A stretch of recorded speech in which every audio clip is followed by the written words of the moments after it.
Ladies and gentlemen, please take your seats. The show is about to begin. My kind of trouble doesn't take vacations.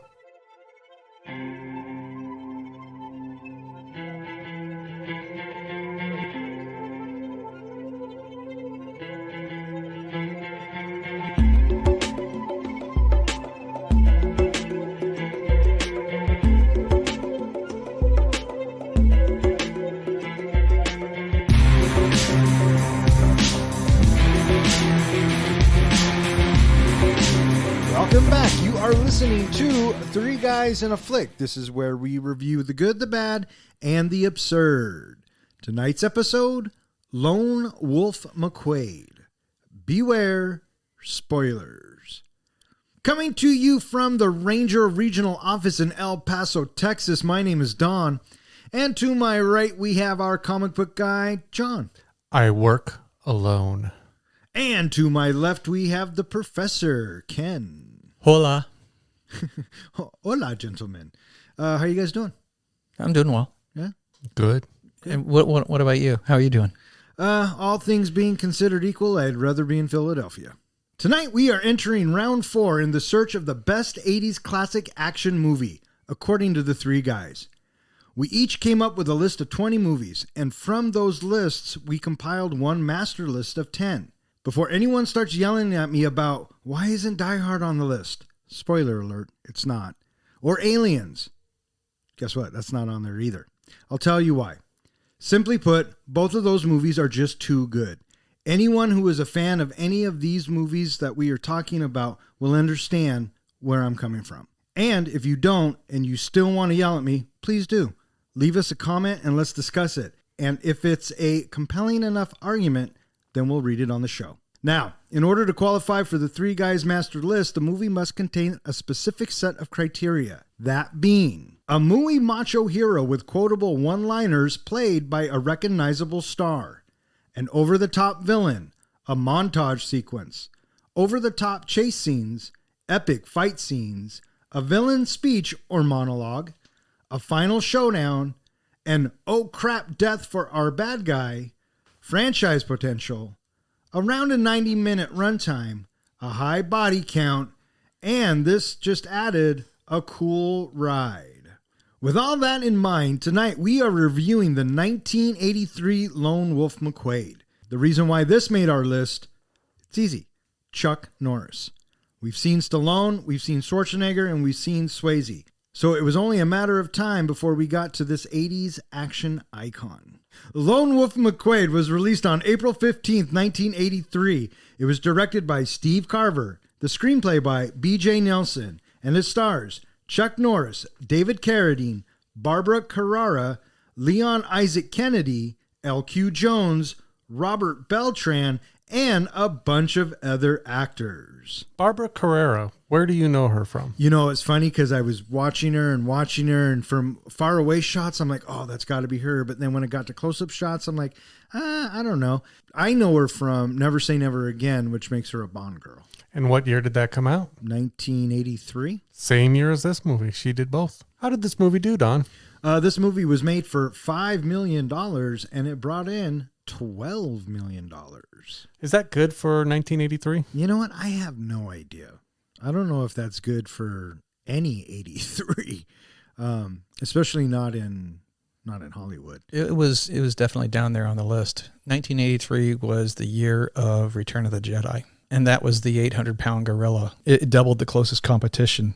And the other movies of 83 that were pretty big at the time, so this is April that it's being released, and then your June movies are Flashdance, Trading Places, War Games, and then a little later you have Octopussy and Superman 3. Would we say that this is Chuck Norris's breakout role?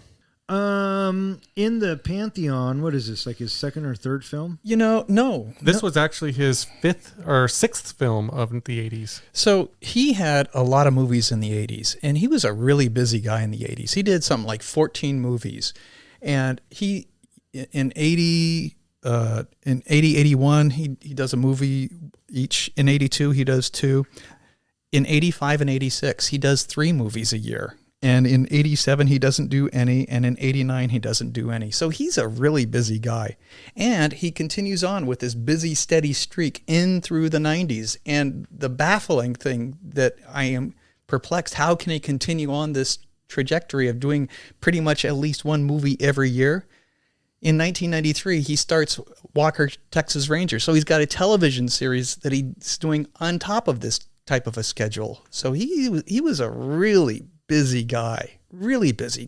Yeah, but did you ask me if this was his peak? No, I would say this is his breakout. This is what kind of launched him into, he had done some action movies before this, but I feel like this is the one he's most recognizable for. This is actually also the first one that he sported the beard. Yeah, I heard that. I don't know if this is his breakout because I think The Octagon, Eye for an Eye, those are movies that come up when you talk about Chuck Norris. If you really want to talk breakout, I think it's when he fights Bruce Lee in Rome in Way of the Dragon. I'm talking about starring in an action movie. Well, I mean, you could go to the other two that I mentioned earlier. Mm-hmm. This one is actually his highest rated movie. What about David Carradine? How did you feel about him in this movie? I think that David Carradine is fun as a villain.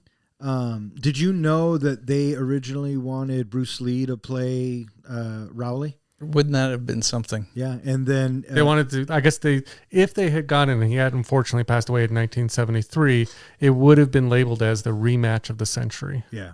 Did you hear about the special stipulation in David Carradine's contract? That he could not be seen being defeated in hand-to-hand combat. Imagine having that in your contract. Pretty crazy. Speaking of not a dissimilar thing, this guy, David Carradine, I was so surprised when I saw that David Carradine has still an upcoming movie that is being yet to be released. It's like, what? Didn't he pass away like 10 years ago? 2009, he passes away. He has 239 acting credits. And since his 2009 death, 14 movies with David Carradine are on IMDb. 14. What the fuck? Yeah, well, he was a busy guy before he died. Mm-hmm. So, but and then I started pondering a little bit about it. How many movie projects, get a red light and a green light, or they get shelved, or they get set aside, or they get scrapped. There are countless stories that we have never heard of that are sitting on a shelf somewhere in production, right? And so that had to be what this is all about. But I was stupefied when I saw that he had, 2013, 2014, 2021? What? Yeah. Projects clearly sitting on the shelf for quite some time. Mm-hmm. So, yeah, crazy. The other crazy thing that I read was that both David Carradine and Chuck Norris refused stunt doubles in this movie. They actually choreographed their own fights. Yeah. The film opens with McQuade involved in an intense battle with Mexican bandits and a gang of horse thieves from which he emerges unscathed while saving several Texas state troopers.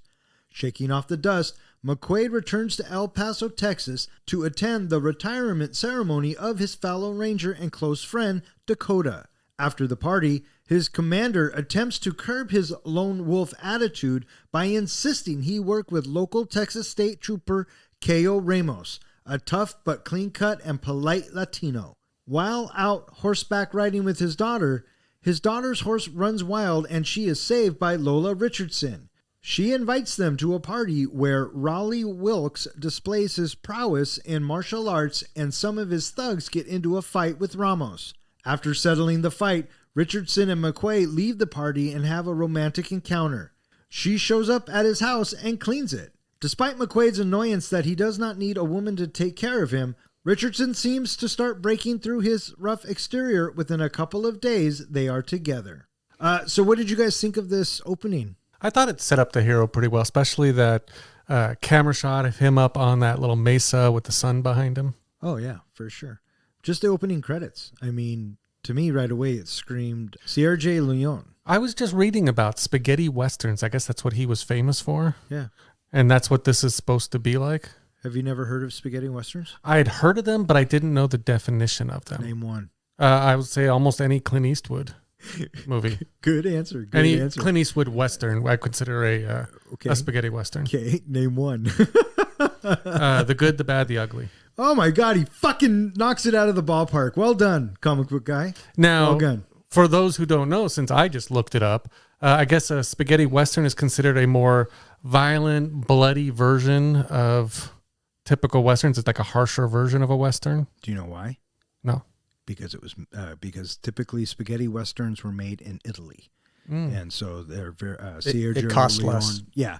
And so they pushed it more. And so that's why they call it spaghetti westerns. Yeah, there you go. An interesting tell as well is if you listen to the locomotive when they pull and you hear the whoo or the whee, the high pitch is Italian and the low pitch is the American locomotive.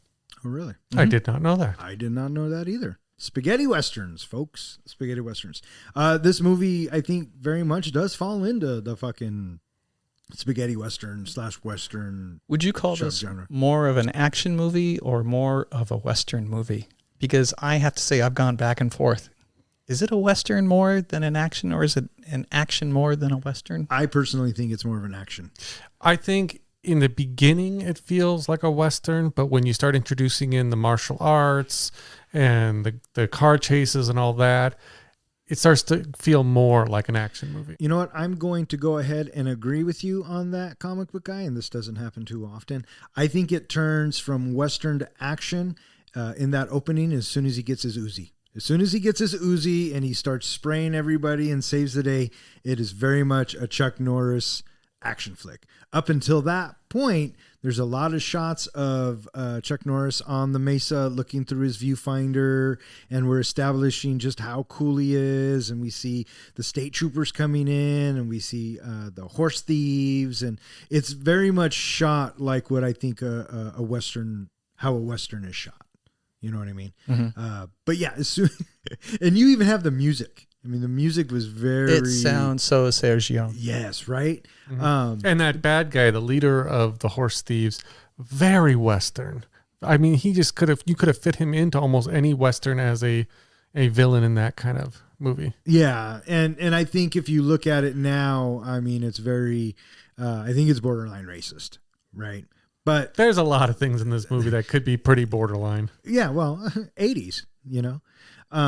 But yeah, as soon as he gets that Uzi, that feel still kind of goes through the movie, but it's not as upfront as it was in the beginning. At least that's how I saw it. So when the lead bad guy, I can't remember what his name is, makes the comment about, you kicked my father's teeth out. Do you think that was foreshadowing? Oh, for fuck's sakes. No, I don't think it was foreshadowing. I think, it was probably foreshadowing. But because you knew it was coming at that point. Yeah, how could you not know it, right? And again, that's where it kind of just turns. Yeah, pretty crazy that he decides to confront them face to face, and he doesn't even flinch when they shoot him up on the bluff there. Yeah, and this whole time I'm watching it, I'm thinking to myself, I don't think I've ever seen this movie, and if I'm really thinking about it, I don't know how many early Chuck Norris movies I've actually seen. So I've seen Way of the Dragon, the one with Bruce Lee. And, after that, I don't think I really start watching Chuck Norris until the Missing in Action films. Invasion USA, The Hero and the Terror, and then up into the 90s with Firewalker and a lot of those movies. So... And in general, they're all kind of forgettable. And they're all kind of the same, right? I remember thinking when Missing in Action came out, I'm thinking, oh, he's trying to do Stallone from Rambo, right? That's immediately where my head goes. Mm-hmm. But going back and watching it here, you hear about the myth of Chuck Norris, and I think that when he's standing on there and they're shooting at him, like you were saying, I think it just fit. You roll your eyes at it, and you're kind of like, oh, for fuck's sakes. But that particular one, it kind of had a charm to it. And I think that's very much Chuck Norris. It's hard to explain, but he just has this kind of charm. Mm-hmm. So. And the fact that he's willing just to stand there defiantly like that, he has no backup. He is on his own, and apparently he's comfortable being on his own, taking on however many bad guys. Yeah. Well, yeah, I mean, comfortable enough to just walk down. I'm thinking, if I'm the bad guys, why am I not shooting him in the fucking head, right? I think part of it comes down to is they are intrigued by him. How intimidating is it just to have one person walking up to all of the bad guys? He's walking. He's not shooting. He's not doing anything flamboyant. They are curious. They also make mention that you don't want to kill a ranger because that'll bring down a firestorm on you. Apparently, they didn't have any problems because they were about to. You know what I mean? Well, they certainly didn't care about the state troopers. Bunch of buffoons. Have either of you seen Expendables 2? Yes. Did you notice in that movie they referred to him as Lone Wolf? Oh, or as a lone wolf? Oh, yeah. Yeah. So I love how kind of a callback to this movie. Oh, yeah. Way back when? As soon as you find out that Chuck Norris is in the Expendables, I think, makes sense. For sure.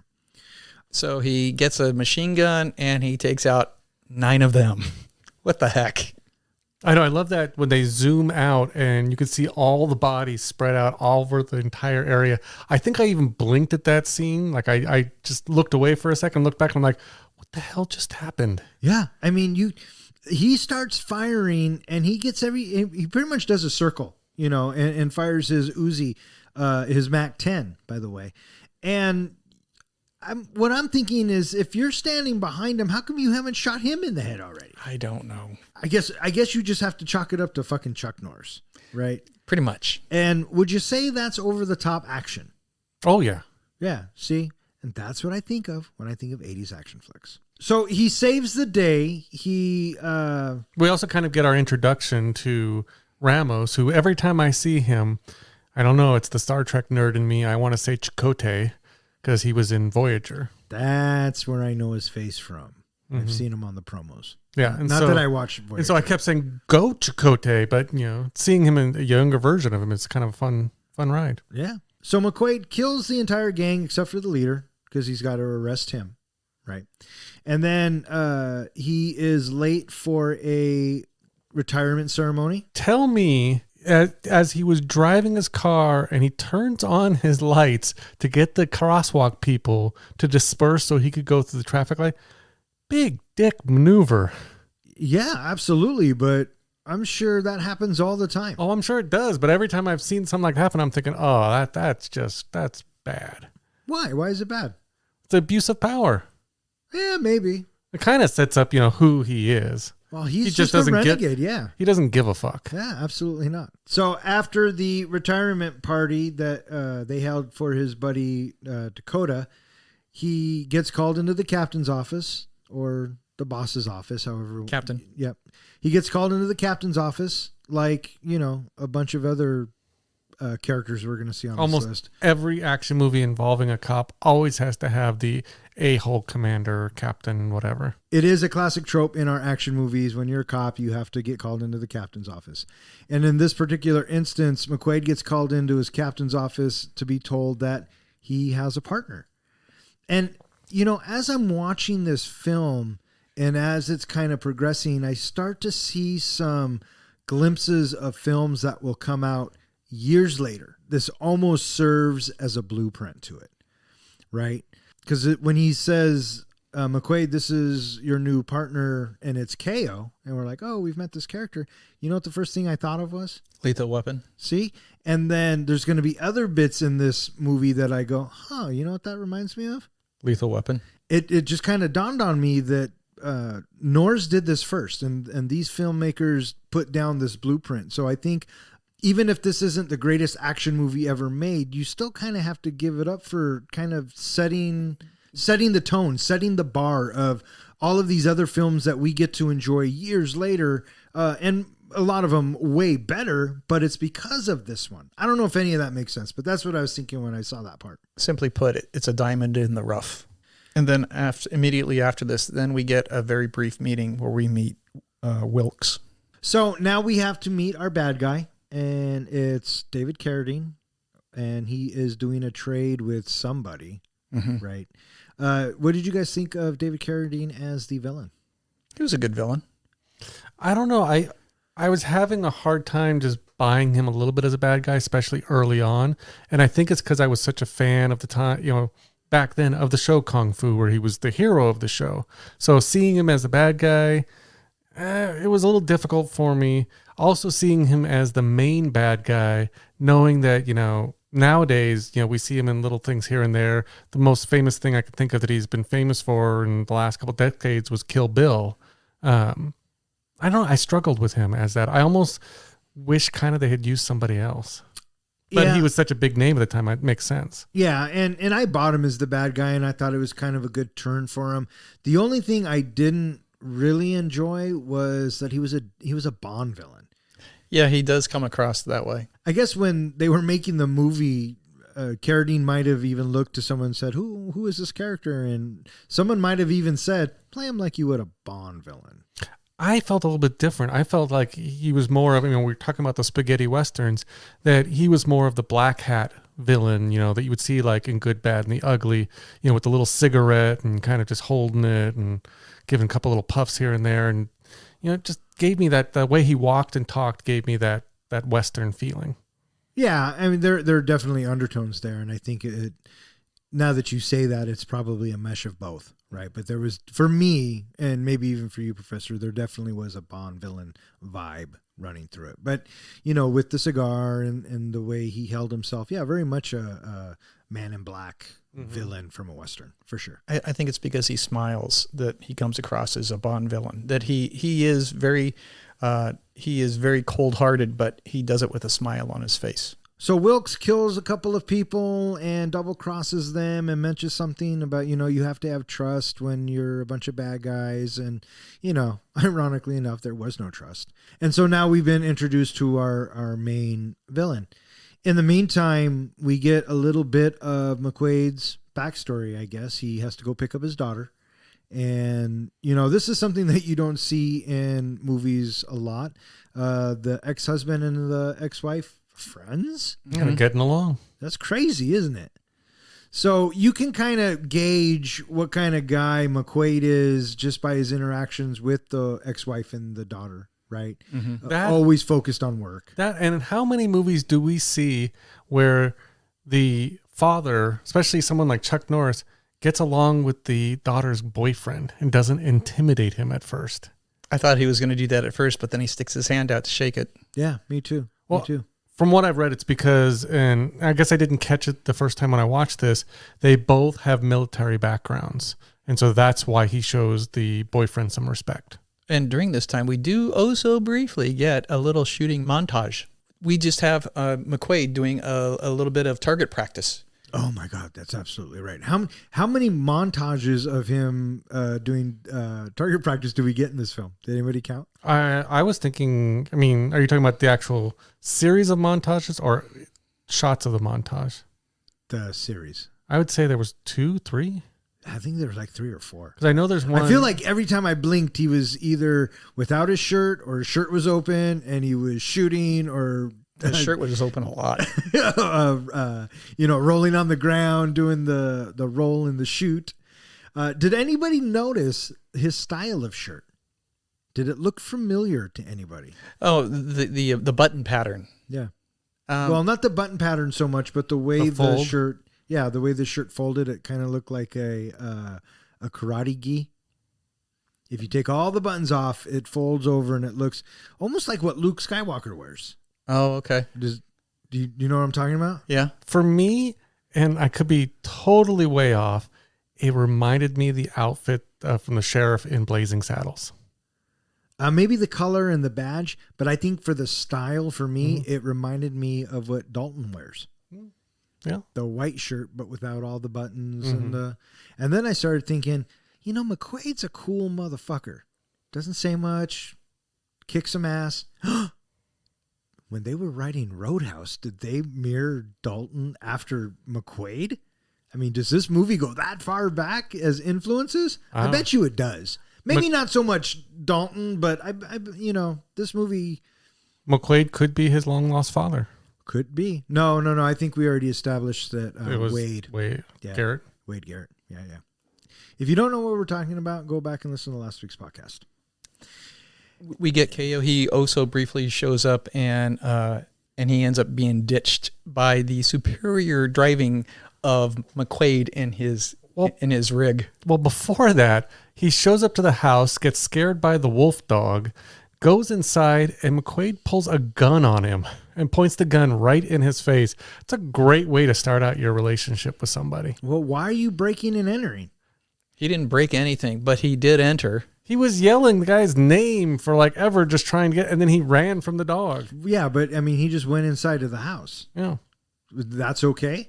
I think McQuade recognized him right away. Didn't have to keep pointing the gun in his face. Of course he did. He's fucking Chuck Norris. Well, why didn't he just roundhouse kick him? Well, because the gun was easier and he probably wanted answers. So yeah, KO comes to get him. They're partners, and McQuade says nope, takes off. And then this is where we get, not really a chase, but a fun little sequence with McQuade driving and KO following him. What'd you guys think of McQuade's truck? It is its own character in the movie. It looks so disheveled, and it looks so tattered. It looks every bit as tired and worn out as McQuade's place. 100%. Did it remind you of another vehicle? Nothing springs to mind per se. What are you thinking of?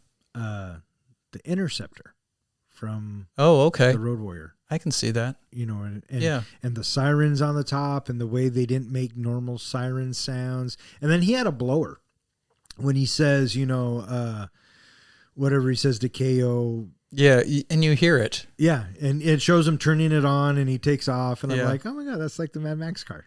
So, I don't know. I just put that together. It was dirty. Well, it was a Ram. 1983 Dodge Ram Charger. Yeah. So then we get to the horse stables, and we meet his daughter. And his daughter is on a horse that gets spooked. And we have another rider come and saves her by stopping the horse. And thus we meet Lola. Lola, whose husband was mysteriously killed by, they don't know who, but you can already guess that it was Raleigh. I mean, that wasn't too hard to figure out that mystery. Yeah, well, I mean, what the hell is she doing with him?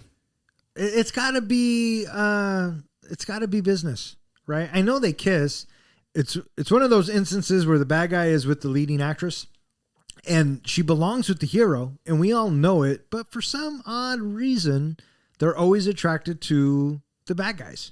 I almost felt like this was going into, you guys love to quote Bond, that this was kind of a Bond trope of either she's being blackmailed by the bad guy, or she's secretly going to try to look like she's helping the good guy, but turns out she really works with the bad guy. Immediately after this, we have McQuade and Wilkes. They meet formally for the first time. Is this at the boxing match? It is immediately before the boxing match, and then Lola invites him to the boxing match, and he is saying no, but Dakota says, yes, we're going. So they go and they check out Wilkes showing off. That's all it is. Yeah, he's strutting around like a little rooster. Showing off his karate skills. Did you catch the license plate on his car, on Raleigh's car? What was it? Karate. Oh, that's right. With a C. Yeah, spelled with a C. And you have these three Joe Schmoes come into the ring, and it's just Raleigh showing off, and, at the end of it, everyone's cheering, and then he says, how lucky we are to have our very own J.J. McQuade in the audience. How would you like to fight? Let's put up some money. And Chuck Norris is so fucking cool, right? I don't fight for money. But you can see in Wilkes' eyes, he is going to get J.J. to fight. That's why I wondered if the fight on the dance floor with Ramos was set up so that Raleigh could try to start something. Oh, 100%. That's 100% why it was set up. And, poor Ramos. Ramos is always getting his ass kicked. Mm-hmm. Always getting punched in the face, this, that, and the other. But McQuade comes to the rescue. And then right before we square off Wilkes versus McQuade, Lola has to stop it. I did like the line about Raleigh said something along the lines of my guys were just having some fun, and McQuade just gets in his face and says, you want to have some fun with me? He says, you want to join the fun? Or you want to join the fun? I thought that was good for our action hero, kind of the one line response. Yeah, absolutely. 100%. And you know what else happens during this time? And it was really bizarre, and it made me laugh out loud. We get our first introduction to Falcone. He's got the binoculars. He has this little maniacal laugh, and then he's whipping around in that little wheelchair. It's like, you are so comical. Talk about a James Bond villain. No shit. Right? I mean, you put him and Carradine's character together, you have Blofeld and fucking Mini-Me from Austin Powers. Well, I kept trying to figure out, especially early on in this movie, I'm like, is this guy the big boss, or is Raleigh the big boss and this guy is a henchman? What is their relationship? Right. I thought that the little guy was the big guy until we find out that they're partners, I guess, or on equal. The partners, they're crime bosses, but one has double crossed the other. Right. Sure. Well, I mean that. The other thing we get introduced to is apparently, J.J. McQuade likes his Pearl beer. Oh, staple. Do you think that they paid a lot of money for the amount of time that he drinks Pearl beer in this movie? Is Pearl beer a real thing? Oh yeah, I went and looked at their website. Yeah, it's a real thing. Well, they got sponsored then. Yeah, I'll bet you they did. Yeah. Well, I just love that he goes up to the bartender and he's like, "What can I get you?" Pearl beer. He goes, "Well, I got Coors, I got Michelob. Never mind." And then she goes, "Top shelf," and immediately comes up a Pearl beer. So Lola and McQuade, they decide to go off and have a little drink. And I guess, I don't know, get to know each other a little bit. They struck me curious. Like, why would she be, smitten with him? Because it's the whole bad boy thing. And it's the whole cowboy thing. I compared it to in Tombstone when Josie just gets absolutely enamored by a Wyatt Earp the moment she sees him. And she says, "I want one." Right? I think that's the mystique of it all.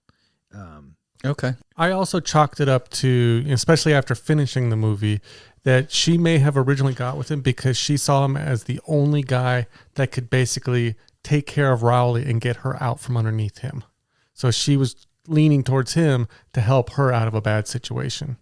Yeah, I guess I can see that. Yeah. Now, this bar scene, there is the guy that gets punched by her and then knocked out by Chuck Norris. Do you know who that is? No. Who? Kane Hodder. Is it really? Yeah, and where do we know him from? I don't know. Where do we know him from? Ken, do you know him? No. He's Jason from the Friday the 13th. From several of the Friday 13th movies. And so what happens? Oh, guess what? McQuade, he's got to fight again. But you notice with his fights are over faster than Dalton's were. Well, yeah. Chuck Norris just takes him out quick. Yeah, I mean, he's got a uppercut and a right foot that, fucking knocks you out, Meanwhile, Sally and her boyfriend Bobby witness the hijacking of a U.S. Army convoy. Bobby is shot and killed by the hijackers, who then cause Sally to be hospitalized when they shove her car into a ravine. McQuade more readily works with K.O. to find out who did this to his daughter and her boyfriend. K.O.'s computer skills allow him to track the errant convoy. At an illegal garment factory, they pick up a young delinquent named Snow, who is reluctant to talk until Dakota points a MAC-10 in his general direction and empties the magazine. In retaliation for disrupting his operations, Wilkes asphyxiates Dakota in his house and also has Snow killed. Dakota's murder attracts the attention of FBI Special Agent Jackson, who works with Ramos and McQuade. The trail leads them to Wilkes, revealed as an arms merchant who is hijacking U.S. arms shipments for his illicit weapons sales. So, the story has to pick up somehow, and McQuade has to really get involved in this whole Wilkes situation and what's going on in his town. So what better way to bring him into the situation than to put his little girl in danger? As soon as we find out that McQuade has a daughter, there's red flags going off all over. Guess what? She's going to be targeted like every other action movie out there, right? So it's a common trope. Conveniently, Bobby and Sally are on this cliff, and, they're kind of messing around, being teenagers or adults, I guess, if you will. And over the cliff, all this illegal action's going on. This convoy's getting hijacked. And they see it happen. They watch the drivers get shot. And then... Well, he sees it. Sally doesn't. Oh, she's in the car. She stays in the car. So he says... She doesn't see the 88 flares they put out on the highway. She sees nothing, right? And then, conveniently, another car is able to pull up right next to them practically without any of them noticing on a dirt road. Okay? And why is that car there right next to them? Because conveniently, we have to make sure that McQuade's daughter gets entered into this story. So naturally, we have to kill the boyfriend. Why don't they shoot Sally too? That's what I wondered. They've already shot the boyfriend.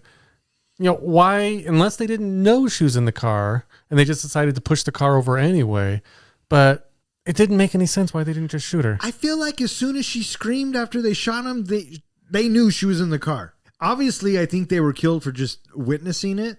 Maybe they didn't know so much it was McQuade's daughter. Mm-hmm. We as the audience know, of course. So, yeah, maybe, John, that's their thinking. They didn't see her, but that's kind of a stretch. Mm-hmm. It's kind of a stretch. Well, the whole scene is kind of a stretch. Well, okay. If we're going to play that game. Okay, let's move on. This whole movie is let's kind move of a on. Stretch. So McQuade finds out that his daughter was hurt, and he rushes to the hospital, and, she's alive. But it's at this point that, he needs to find out what's going on. So he's going to ask KO for help. The guy in the chair trope is played very well by KO at this point, right? Because he gets to sit at the computer and he gets to magically pull up all of the information that McQuade needs. Yeah, and he just so happened to get access to that account. He guessed the password? Remember? Because no, McQuade's going to leave. He said he borrowed it. Borrowed it from somebody who just had borrowed it. Yeah, but it wasn't working, remember? Yeah. And so McQuade's going to leave and he goes, oh, wait. So what did he do? Fat finger it? So then they head out to the site where the car was found. And guess what? It is no longer their case. It's the FBI's case now. And I call him Action Jackson. FBI agent Jackson. And he comes in with that stupid tie untied, like, his if he was wearing a button-up shirt like McQuade is, that's how far down the tie is untied. Yeah. He looked ridiculous, and he delivers his line so dreadfully. It's so cardboard in his delivery. Right. At first, I thought we were glimpsing where maybe Die Hard had gotten their FBI agents from. Their trope of these FBI agents who are clearly don't know what's going on and are just going to get in the way. Very possible. And, this is also the bit where we get that because KO was able to track down some information, McQuade and KO have to go find this dude, Snow, right? And so what do? They drive right through the fucking front gates and they... stroll through the place. Like nothing. And there was like two guys, right? McQuade takes out one, KO kind of takes out the other one, and McQuade finishes them off, and then they just go about their business. No, McQuade didn't finish him off. Yeah, he did because there wasn't... No, KO, he like hit he him runs out and punches the guy. like 5 times, and then he says, not bad, kid. Oh, you're right. There was one big glaring thing that bothered me in this sequence of events when they crash through the gate and then they kind of park the car and they jump out of the car and everything like that. Did you catch the way the car was parked? I did not. The front left bumper was almost touching the brick wall. Well, the next scene we see, one of the scenes, is Chuck Norris running from the car, from the front of the car, from that bumper. There is no way he could have scooted around that bumper, out that driver's side without having to go around the other side of the car. So, and then it's funny because later on when they show him getting back in the car, or when they show Ramos getting in the car, he's walking towards that bumper and they cut to immediately him in the car. So I thought it was just poor editing on that part. Jump cuts all around. But yeah, it cracked me up the way they're just walking through the place and nobody pays them no mind. No. And even when the shooting starts, right? People are just... Man, what did you think of that gunfight that happens in that room when they find Snow? Nobody could hit anybody? God. And they were standing right in front of each other. They were right in front of each other. They give stormtroopers a bad name. Well, I kept thinking, too, with everything, the crash into the gate and the shooting and all that, I'm wondering if this is a training video. Do you think the police use this to show them what not to do? What not to do? Yeah, maybe. But it all seems to work out because McQuade gets his man and they escape with him, really. They pretty much kidnap him because McQuade wants to talk to him before the feds do. Can we talk about McQuade when he hitches a ride on the back of that truck? It felt so Indiana Jones that from the back working his way to the front. Absolutely. Abso-fucking-lutely. And this is, I think, our only chase scene. But this is our chase scene of the movie. And, KO runs back, grabs the truck, and is following him. And I love how he crashes into that gas truck or whatever it was, just happens to be parked on the side of the road. It doesn't explode right away, not until he starts his engine. Oh, right, yeah. Because there's gas leaking and the spark from the, I guess, engine would ignite it. And, Well, this gives us our chance for, our trope of the hero running away with an explosion happening in the background. Yeah, here it is. So now they have a hostage and they want some information, so they take him to Dakota's and they tie him up. Again, great example of police procedures. Yeah, absolutely. When you are a Texas Ranger, dude, and your daughter has been harmed, you are fair game. Mm-hmm. That's in like the Constitution, I think. Well, Dakota's the one who's just really kicking his ass. Well, he's retired. He's got nothing left to lose, right? So I love the fact that he takes the machine gun, the MAC-10, and fires it all around him. And, KO's looking at McQuade going like, what the fuck is this guy doing? And McQuade just doesn't care. Mm-hmm. He just kind of trusts him. I wonder if Dakota was McQuade's mentor, because that relationship also reminded me of Wade and Dalton. That was my first impression, is when we see this whole sequence and the way that McQuade's watching him, that there is some bond between the two of them, that they obviously had worked together at one time. Yeah, for sure. Well, I got that immediately when the captain is at the retirement of Dakota talking about how he's glad that he's gone. Yeah. Right? Yeah. So he seems like that he's probably every bit as much, well, he's probably directly responsible for McQuade being McQuade. From here, McQuade, he goes back to his place and he finds Lola cleaning the house. What did it remind you of? In Lethal Weapon 2. When Leo is cleaning Riggs's trailer. And there's a bit where Chuck Norris goes to look for something on the porch. It's almost exactly spot on to what Mel Gibson does when he gets He's there. looking for the phone. Yeah. So I wonder. You know what I mean? I wonder. This whole sequence just seems so weird that she just happens to go over to his house and starts cleaning his house. And she knows that he likes his Pearl beer, but what does she do with the beer? She throws it in the fucking trash can. That made, like, he was going to react with, thank you? Yeah, no. He takes all the shit out of the refrigerator, throws that shit away, and then starts drinking his beer. She gets all pissed off and leaves, but, he talks her into staying, and they make some more lovey time. Roll around in the mud. I love, sometimes they put in, subtle things with subtle meanings, to reflect. The fact that they roll around on the ground with the hose shooting up in the air wasn't so subtle. I was thinking the exact same thing. I'm thinking, is that a director call? Or do you think Norris was like, you know what, guys, I'm the man. That's pretty funny.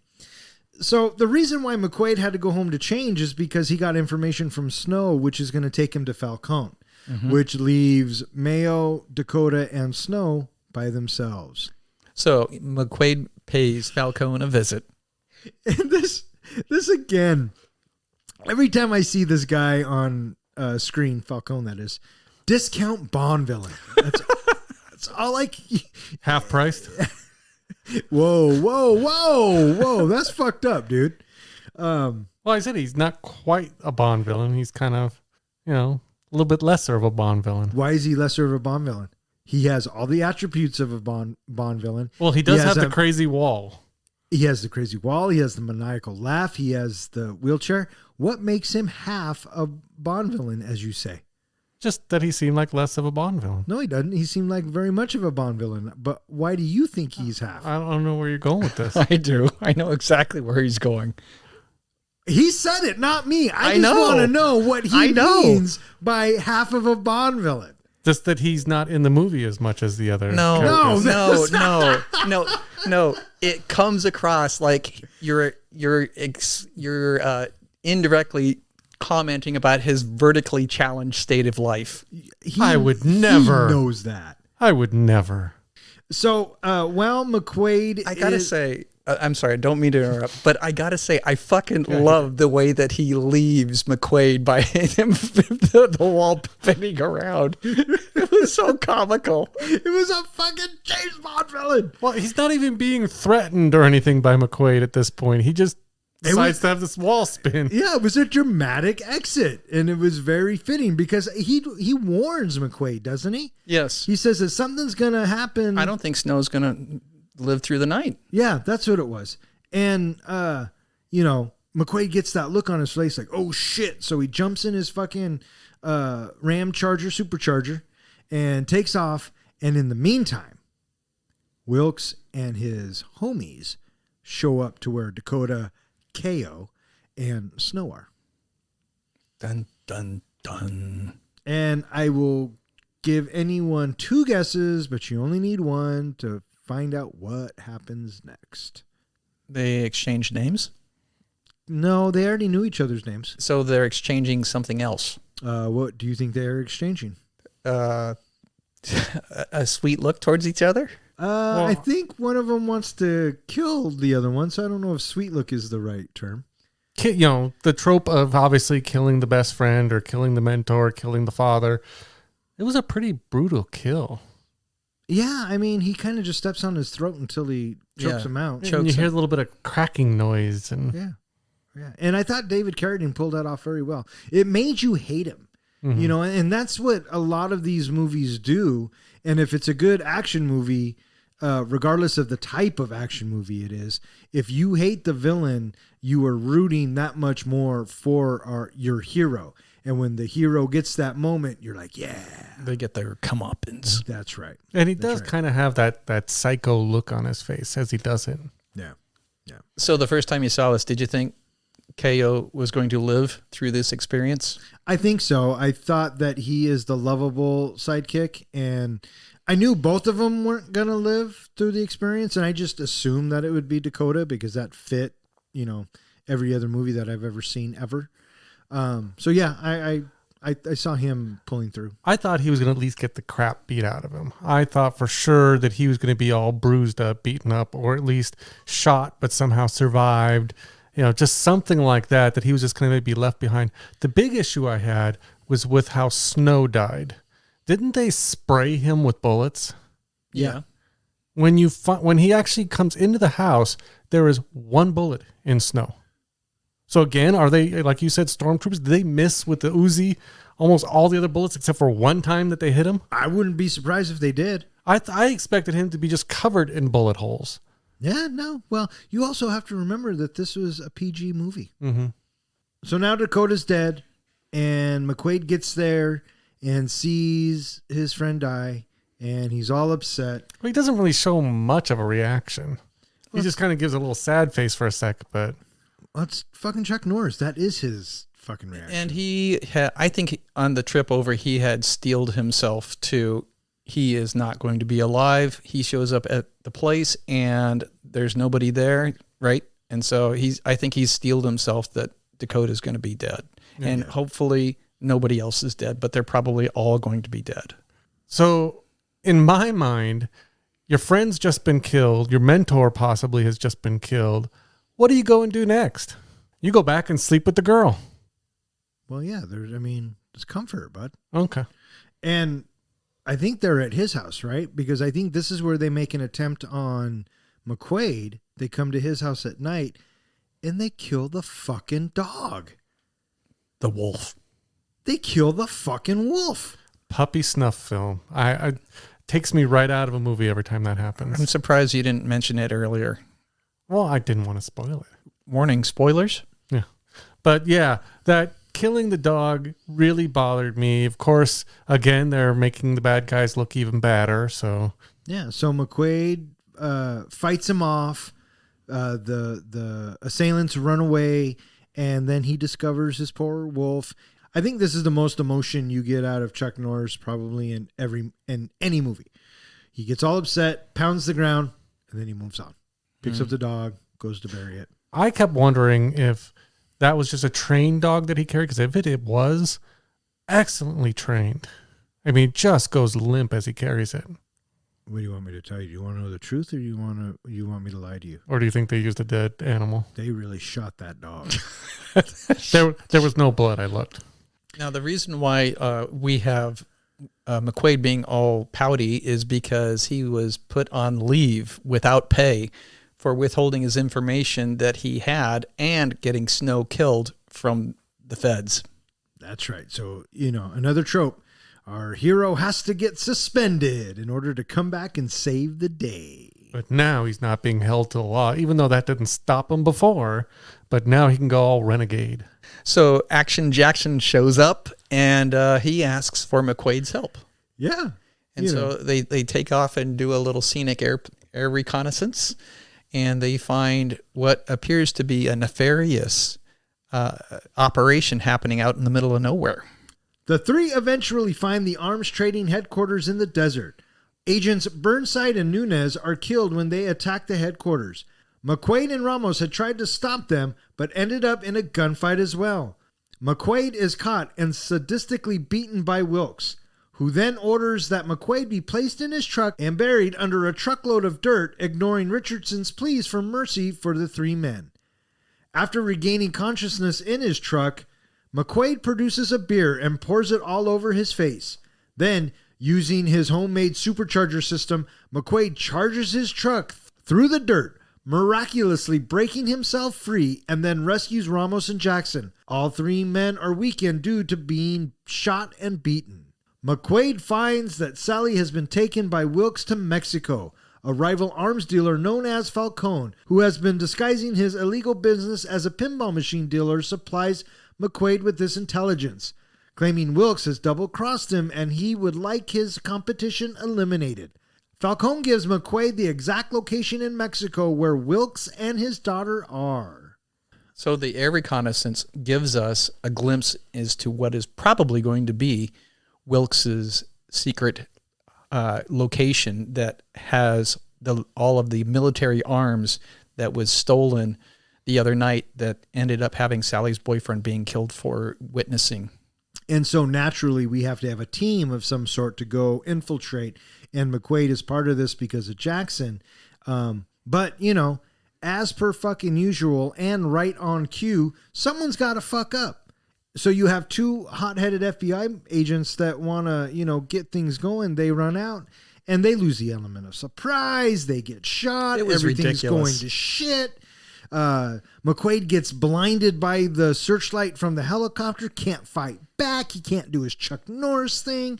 So, this probably leads to, I'm just going to say it, one of my favorite scenes in this entire film. Is it really?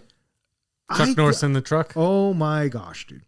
This was so fucking unbelievable and so, I don't want to say ridiculous, but it was pretty fucking ridiculous. It was outlandish. Outlandish. I feel like we got another trope here.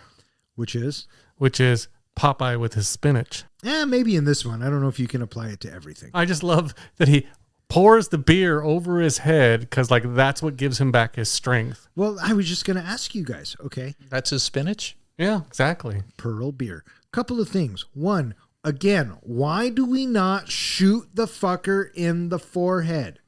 What kind of statement are you making by trying to bury him alive? That you're fucking an idiot? That you're dumb? That you're pulling exactly what the Bond villains pull off?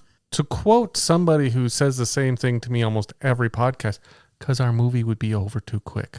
I don't know who says that and why they say that. Okay? I just want to know. Why not shoot him in the fucking head? Anyways. It takes action movies 40 years before we finally get that solution through John Wick. Here's my question. After he pours the beer on his head, when he was being beat up, did they hit him in the legs or anything or do anything to his feet or... I don't know why. Because he strains so hard, screaming out like he is forcing that car by his own power to power out of that hole. I think he's just intense, man. I think he wants to get the fuck out of there.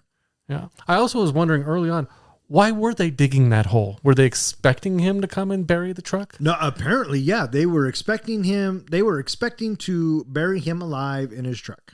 You know, a la Kill Bill Volume 2. That, and why's he got beer in his truck?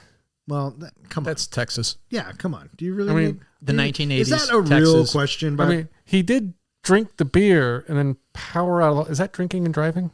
Okay, but, more realistically, if you have that beer in your truck in Texas and we see how much he's sweating, how is that hot beer going to taste anything that you would ever want to drink?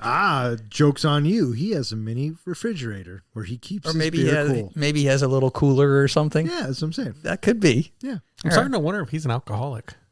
Well, his character certainly is a mess on the outside, and so is his truck, so is his home, so is his office. His office is every bit as messy as his home. So he manages to escape being buried alive with his supercharger.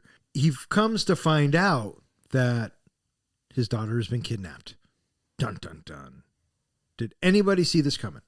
Well, no. Yeah, it's a classic that the daughter has kidnapped. What I didn't see coming was, Lola kind of being there and the fact that she was so, friendly towards Raleigh and everything. At that point, I'm thinking, oh, so she has been a double agent this whole time.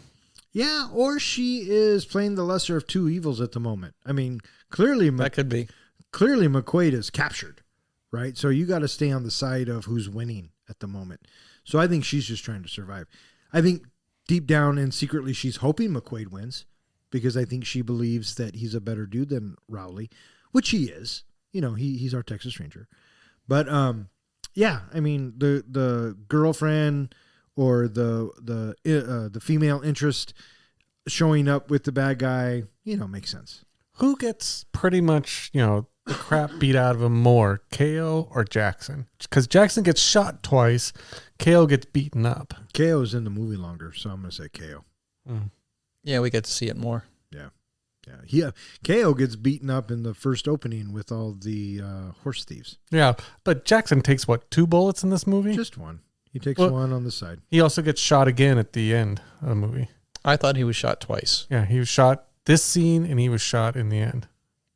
What I would love to know, again, going back to McQuade in the hole, does a blower need oxygen to work? Oh, probably. How did he use the blower, use that, that system that he's got to get out of that hole? The engine hadn't been flooded with dirt yet. Okay. That's reasonable. Yeah, thanks. Well, here's the other question I had about this scene. You've just buried the hero alive. You think he's dead. What's the point of kidnapping the daughter at that point? For fun. Like, did they just expect him to get out of the hole? Who knows why madmen do what they do? I don't know. I thought maybe they were going to sell her in Mexico. I don't know what their plans were for because they assumed the good guy was dead. So McQuade needs to find out where Wilkes took his daughter, and he goes to Falcone. Well, actually, Falcone comes to him because McQuade answers his wife's pleas, I can't find Sally, and then Falcone shows up at Sally's place. So Falcone comes to see McQuade, and he figures out that he's been double-crossed by Wilkes, and he wants McQuade to end Wilkes. And so he tells him exactly where to find him. Yeah, and they make a little deal.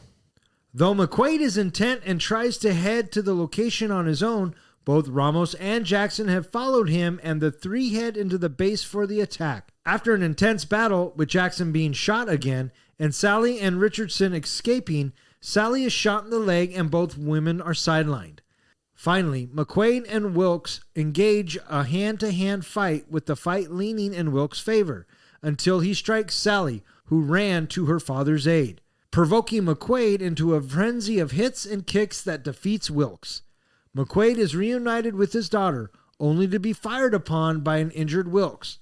Richardson steps into the line of fire to save McQuade and is fatally wounded. Her dying words to McQuade are that Wilkes killed her husband, forced her to be his arm candy, and that she loved McQuade. Meanwhile, Wilkes and his remaining thugs run into a building. Jackson provides McQuade with a grenade, and McQuade throws it into the building, killing Wilkes and the other men. Falcone then arrives in his helicopter. McQuade, Sally, Ramos, and Jackson take it, leaving Falcone to deal with the Mexican federales. McQuade's ex-wife and daughter are at the ceremony where McQuade's commander presents him, as well as Ramos and Jackson, with the Texas Award of Valor. And McQuade congratulates his ex-wife for getting an excellent job in New Mexico. The following day, McQuade has rented a U-Haul and is helping Sally and his ex-wife move. As they are getting ready to leave, Ramos shows up telling McQuade he is needed as a gunman has held up a bank. Figuring he has had enough adventures and wanting to spend more time with his family, McQuade politely declines. However, then Ramos also warns that the robber has taken hostages. McQuade is spurred into action. As the squad car speeds off, his ex-wife bellows, "J.J. McQuade, you will never change." Roll credits. So now we're into our third act, and, he has to go and save his daughter. And we know that the final showdown is coming down. What did you guys think of this whole sequence? So when McQuade heads off to Mexico, he leaves KO behind. And when he gets down into Mexico and we see the utter poverty as he stops to get the gas, I was surprised that Action Jackson was already there waiting. Yeah, he was just kind of waiting. But you had to figure he probably had the intelligence as well. McQuade got it from Falcone. Action Jackson's a fucking FBI agent. So, it made sense. What's he doing with all that firepower? What's an FBI agent doing with all that firepower? Parabellum. Prepare for war. And somehow he got that across the... I guess he probably just flashed his badge. You don't need to search my car. That's right. These aren't the droids you were looking for. And then who shows up afterwards? KO. So KO lands up in Mexico as well, and the three of them are united. Did you catch the line between Jackson and McQuade when they saw Mayo show up? What did they say? Said, "Oh, great. Now how are we going to smuggle him back into Texas?" But anyways, they go and... They infiltrate Wilkes's base, kind of like they did before, so... Maybe they learn from their mistake. And, this leads us to a bunch of, explosions. Well, I love when Jackson's going through all of his weapons and he pulls out that crossbow. Oh, yeah. What did he say? Here's something new, or give him a surprise, you or don't some see shit like that. In many of these action movies, someone bringing along a crossbow. Oh, I don't know. I think a crossbow or / bow and arrow will be seen again in some of our films. That's true. So, yeah, you never know. But here's the thing, again, little things that bother me. When Jackson starts taking out the bad guys with the crossbow, none of them scream. It's not like bullets that kill you right away or something. They just get shot like in the hip or the leg or the back, and all of them are just dead instantly. Well, because they're poisoned arrows. You didn't pick up on that? Oh, I missed that. When did he dip those? Chuck Norris's blood is poison. I was going to say, did he wipe the sweat from Chuck Norris? Well, not the sweat, but the blood off of Chuck Norris's fucking forehead. So eventually, McQuade finds Sally through Lola. And they try to make their escape. And Sally gets shot, which I didn't see coming. But was shot in the leg, so she gets to live. Yeah, kind of like the upper thigh, I think, is where she gets hit. Yeah. Kind of. Which made it kind of weird that she ran to her father later. Hey, man, adrenaline. Adrenaline makes you do crazy things. Well, I just assumed that she's Chuck Norris's daughter, so she had already passed the bullet. Oh, probably. And so now, this is the moment. Well, they start blowing up the place. Oh, my gosh. All of the explosions. Over the top. Action. Left and right. And the cliche of explosions with the people, just like the stuntmen, just kind of flying off the buildings. Yeah, it reminded me a lot of the A-Team. That's what it felt like. Yeah. And what did you say? Earlier, I was saying that, again, a lot of this movie reminded me of the A-Team, but I felt like the A-Team did it better. What did you think of the first showdown that we get when we have Wilkes and McQuade going head to head in a bulldozer and in a half track? It was a slow motion showdown. Yeah, it's something that I've seen a dozen times, right? As soon as McQuade gets into the bulldozer, Lethal Weapon 3. As soon as Wilkes gets into the tank thingamaboo and they start they start heading towards each other, Rambo 3 with the fucking tank and the helicopter. You see it all the fucking time. But I thought it was pretty comical because, it's a bulldozer. I kept thinking Raleigh thought he was going to win in that little totally head-to-head. Right? Yeah. But he doesn't. And so now they have to square off mano a mano. What did you guys think of this final fight? I was really enjoying watching David Carradine's fighting style when they were both on the screen together side to side, and we have David Carradine left frame and Chuck Norris right frame. I really enjoyed watching David Carradine in his fighting style. Yeah, Chuck Norris was asked about David Carradine's fighting style, and what was his response to it? David Carradine is much of a martial artist as I am an actor. I did feel like, David Carradine's style was very reminiscent of exactly what he did in that old Kung Fu series. Karate? Kind of with that slow kind of arm waving and... Yeah, well, and I'm pretty sure that's why he got this part, right? Because of Kung Fu, and they wanted it to be martial artsy. I guess John Saxon was also up for this part. And we know him from, our Nightmare on Elm Street movie. But and Enter the Dragon. Well, I know, but I'm just going more with Nightmare on Elm Street. What about you? What did you think of their final fight? I thought it was very final fighty, kind of by the numbers, and kind of what you come to expect in the final showdown in our movies after that. You know what I mean? The protagonist fights the antagonist, and the protagonist usually comes out on top. So what bothered me most about this fight was that Chuck Norris didn't get to finish him with his hands. I thought that was weird. I thought it was weird that he got away, and then Chuck Norris picks up the fucking grenade that Action Jackson throws to him. Yeah. And he throws it, and it all blows up, and I'm thinking, wait, is he fucking dead? That was my thought. I'm like, could they be setting up for a sequel here? Because whenever you don't see the bad guy die, especially like in a Bond movie or things like that, it always leaves room for someone to come back. Yeah, and I'm thinking that was kind of a lame way out. And then I come to find out it's in David Carradine's fucking contract. He can't die in a hand-to-hand combat in a movie. So they did the next best thing and blew him up, which, one of our criterias was an oh crap death by the villain, and this one doesn't have it. Yeah, I don't count it unless you see the villain die. Yeah, this one, I have to say the villain's death in this was disappointing to me. So when the two of them were fighting each other, the music that is playing is organ. It's organ music during the first part of the fight, and then once Sally is struck by Wilkes, then it changes to horns, and it's okay. Now he has a reason to kick his ass. Right. And then what does Wilkes accidentally do? He shoots Lola fatally. Was it an accident? Well, I think he's meaning to shoot somebody. Yeah, but did you see the expression on his face when he did it? He could see he was genuinely upset. Well, that's what you get for being a douchebag, dude. Yeah, because you got the impression he really did care about her. Yeah, maybe. In his own psychotic way.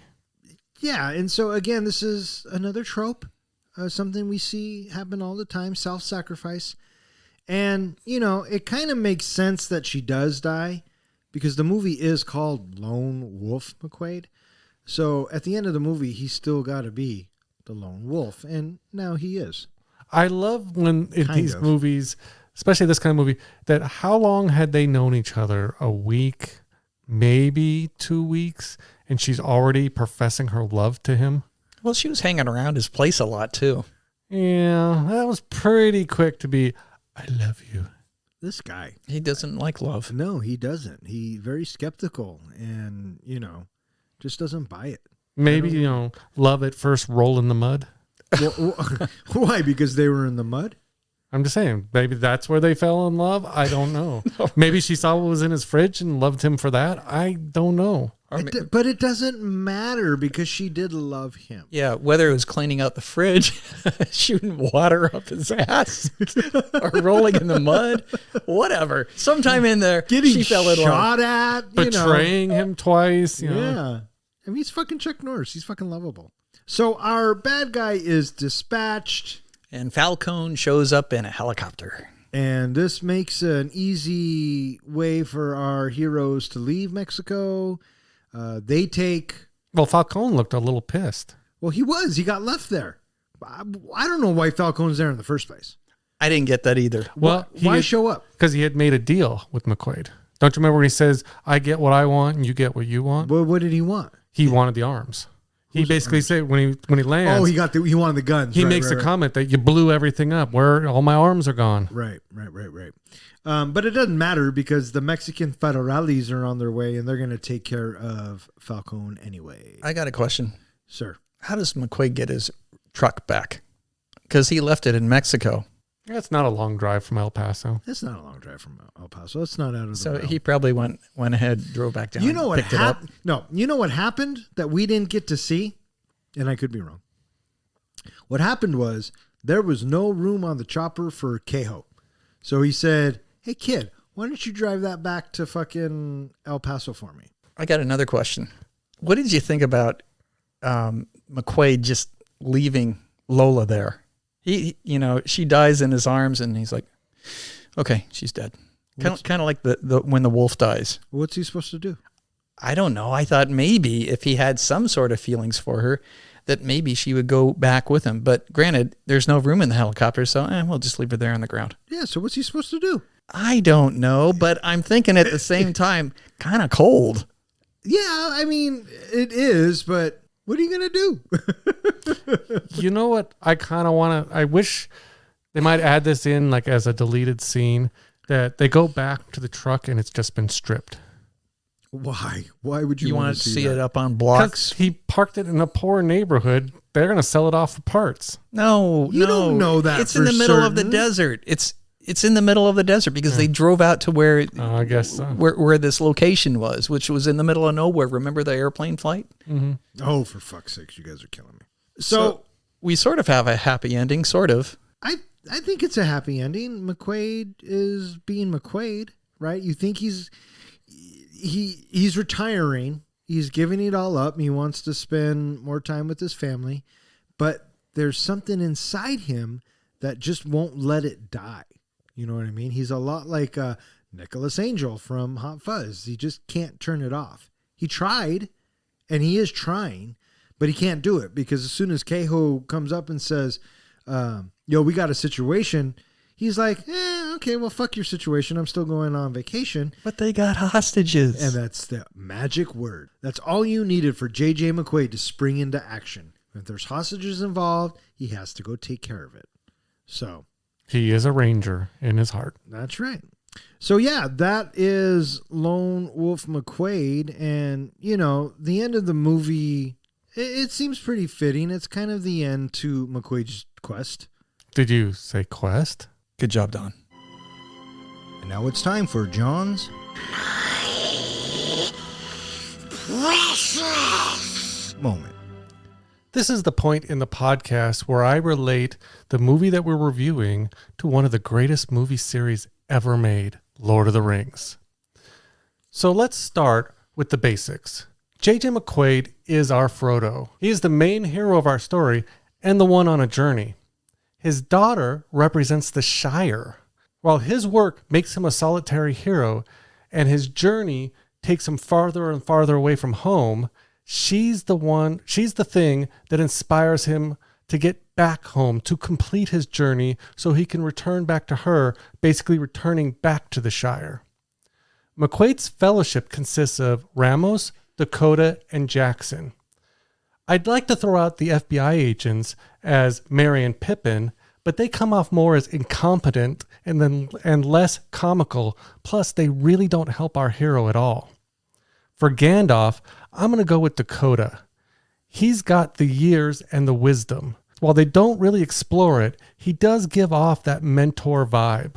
Plus, he dies before the end of the film, just like Gandalf the Grey. For Sam, I'm going to go with Trooper Akedo Keo Ramos. In Lord of the Rings, Frodo often tries to ditch Sam for his own good, much like McQuade does in this movie, as well as just being a dick.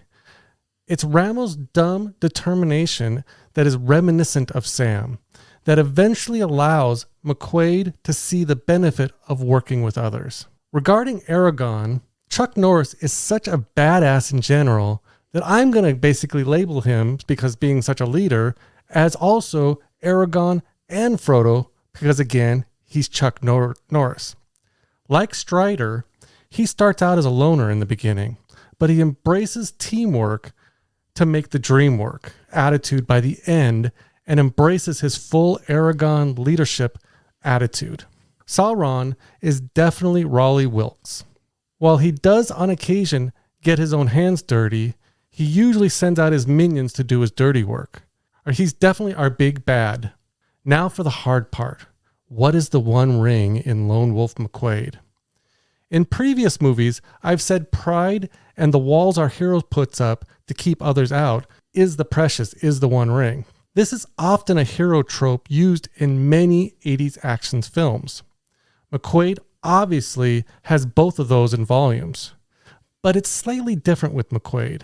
It's his need to work alone.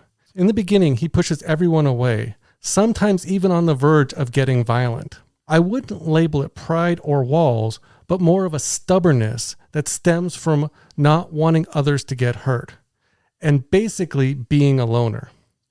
He's set in his ways. It's not until he starts letting others work with him that he's able to complete his journey by taking the bad guys out and saving his daughter.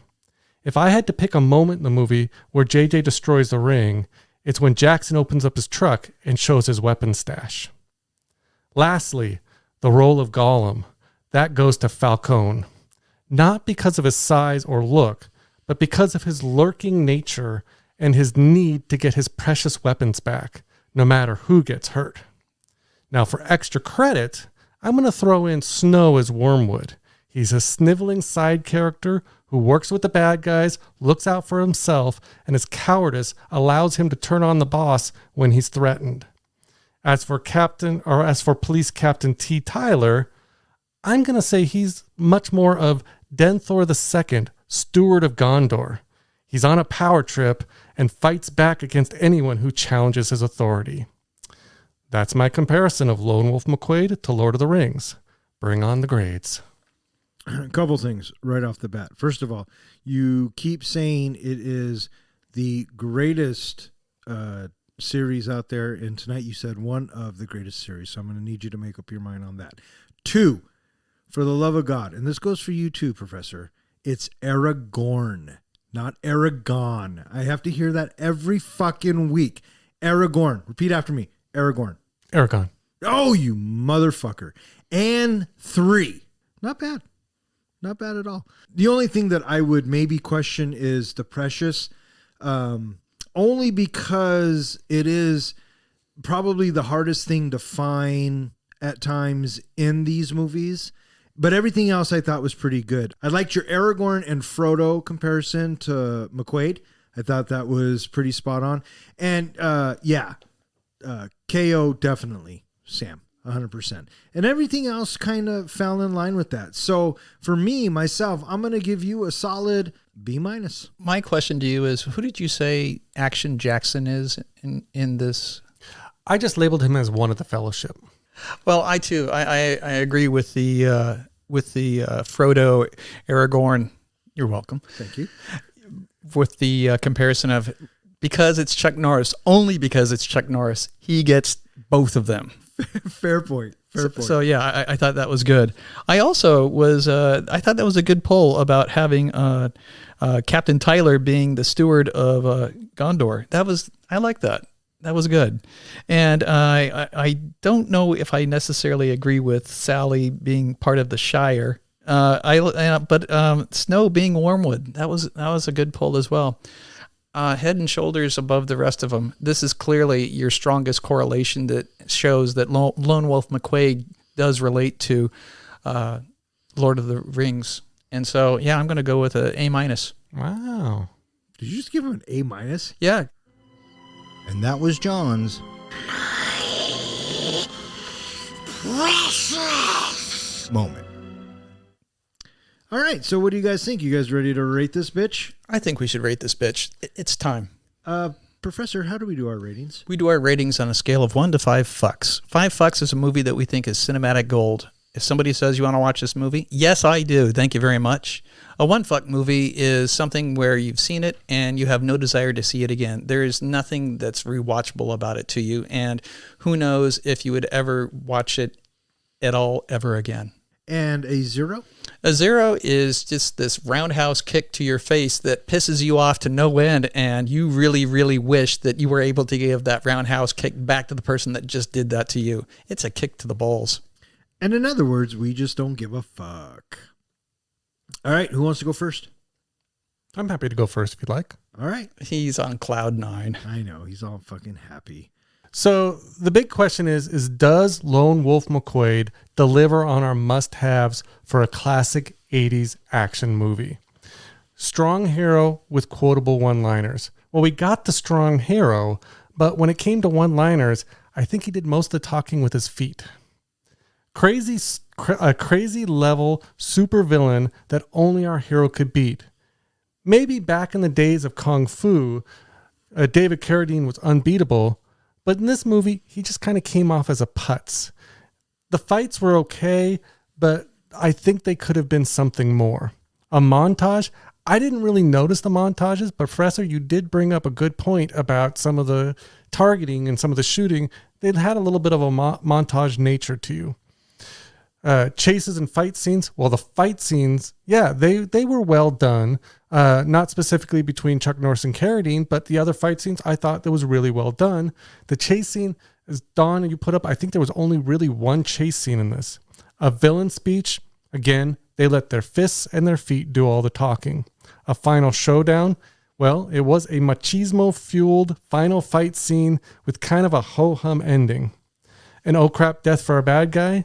A grenade that most likely killed the bad guy. Franchise potential. Well, we did get Walker Texas Ranger out of this because I guess that's what it inspired.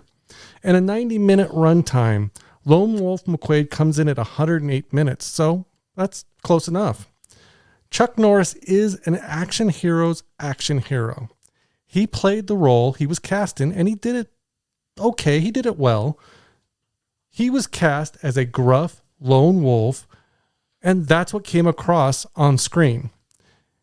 And he's given credit for bringing martial arts into the 80s action flick era by bringing these fights to a new level in this film. Beyond that, the whole movie felt a little bit amateurish to me. The fight scenes, the stunts, and the explosions felt like they were straight out of an A-Team episode. The dialogue was mediocre, and I felt it was lacking in our key action moments requirements compared to some of our other contenders in the 80s action movie field. For those reasons, I'm giving Lone Wolf McQuade 2.25 fucks. Sorry, Mr. Norris. Please don't kick my ass. 2.25 fucks from the comic book guy. You want to go or you want me to go? I'll go. All right, hit it. Lone Wolf McQuade. I think that this is probably the best of the Chuck Norris movies. The genre of action movies can't be, the 80s action movie cannot be discussed without having some sort of a Chuck Norris representation, because he's this iconic status now in Americana. And I think that he totally lives up to this because of his stoic nature and his minimalist conversation. And watching him just explode when he does his fighting is engaging to watch. And I think that is clearly the high point of the movie when he is in the middle of one of his fight sequences. The story I thought was generally pedestrian. David Carradine was very likable as the nemesis, the antagonist of the film. I also enjoyed watching him fighting against Chuck Norris at the end. I thought that for the most part, he was a good antagonist. But Falcone, that character, he was laughable to me. I laughed every time that he's on the screen just because he's so absurd in his representation. You know, his giddiness, his laughter, the way that he behaves is just so comical. I didn't get Lola at all, why she was so drawn to McQuade, but after listening to Don explain what he believes she is thinking for him, I get that now. And so that works for me a little bit better about the romance between the two of them. For the most part, it is a pedestrian movie in general. It does not flow very well. K.O., he was a fun character, and I was a big fan of Voyager when it was on TV, so I just enjoyed watching him as a younger actor while he was on screen. And I thought that he was kind of a likable character. He definitely did grow on McQuade, and that was fun to watch. But for the most part, I don't have all that much of an enthusiasm to seek the movie out again. I'm not going to shy away from it, and I feel like it's okay. And with that, I'm giving this movie 2.25 fucks. 2.25 fucks from the professor, 2.25 fucks from the comic book guy, and now it is my turn. Lone Wolf McQuade, I can honestly say, is probably the best Chuck Norris movie out there. I know a lot of people like The Missing in Actions, The Hero and the Terror, The Invasion USA, fucking Delta Force, right? This one, I guess if a Chuck Norris movie was grounded in reality, this might be the closest thing to it, and that might even be a stretch. But there's something about a Chuck Norris film that makes it unique, and that is, in fact, Chuck Norris. I think that he is a icon of 80s action. I think his quiet demeanor has a big presence on screen. Can the guy act? No, not really. But if you really think about it, neither can Arnold, right? Neither can Sly. Neither can these big names. But, you know, the aforementioned get better in time. Chuck Norris just gets more quiet. And which is fine because it works for his personality. I think that this movie was definitely a blueprint to many action movies to come out after it. There were so many scenes in here that I was watching that I would say, oh, that reminds me of this. Oh, that reminds me of that. And, you know, that's not necessarily a bad thing. Does this movie have pacing issues? Yes. Does this movie have continuity issues? Yes. Does this movie have a bunch of other different problems? Well, yeah, it does. But at the end of the day, it is a action movie with Chuck Norris in it. I don't know if anyone's expecting Oscar-level performances here because you're not going to get it. It is what it is, and it's enjoyable for what it is. I have to say that, you know, this is the first time I've seen this movie, and I'm glad that I watched it, and I'm glad that we included it in this list because you went through them, John, and I think that I agree with you on most of the criteria being met or not being met. But the fact is, at the end of the day, it's still kind of a fun ride, and you have to give Chuck Norris, you know, the props he deserves. He has become Chuck Norris because of movies like this. With that being said, I am going to give Lone Wolf McQuade 2.75 fucks because I think it's slightly better than an average movie. So with the professor giving it 2.25 fucks, the comic book guy giving it 2.25 fucks, and myself giving it 2.75 fucks, The average for Lone Wolf McQuade is 2.4 fucks, which, unfortunately puts it at the bottom of our list, coming in behind Cobra.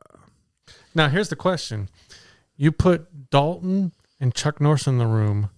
Who's going to win that fight? Wow, that is a really good question. And since we've already established that Dalton would beat up Ben Richards and Cobra, now the question is, could Dalton take Lone Wolf McQuade? I don't know.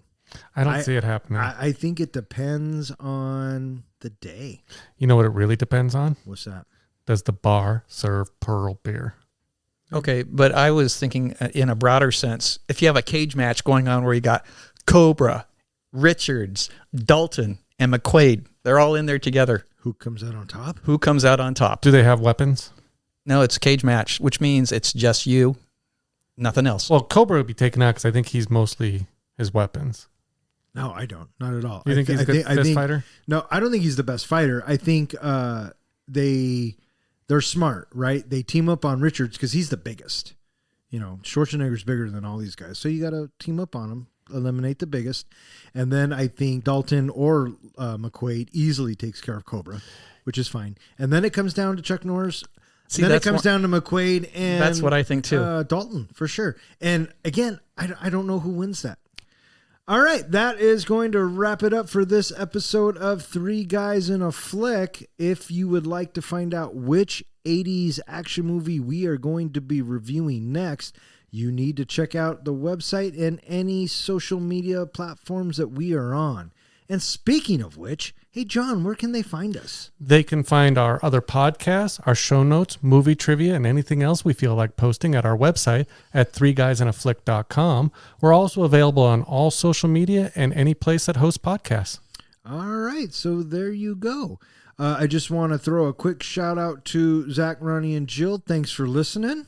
Thanks, Zach. Thanks, Ronnie. Thanks, Jill. And thank you to everyone else who listens. If you listen on Apple Podcasts, be sure to give us a 5-star rating because it does help the podcast grow. On some fun news, John, what do we got planned coming up here? Well, anybody who's going to the Emerald City Comic Con in Seattle, we will actually be there on the 19th, which is Friday, hosting our own podcasting panel called Podcasting 101. If you want to come and meet the three guys, we'll be there, as well as showing how we do, what we've learned, and some of our tips and tricks. All right. That should be an exciting time. For Three Guys in a Flick, I'm Don. I'm John. And I'm Ken. Thanks for listening.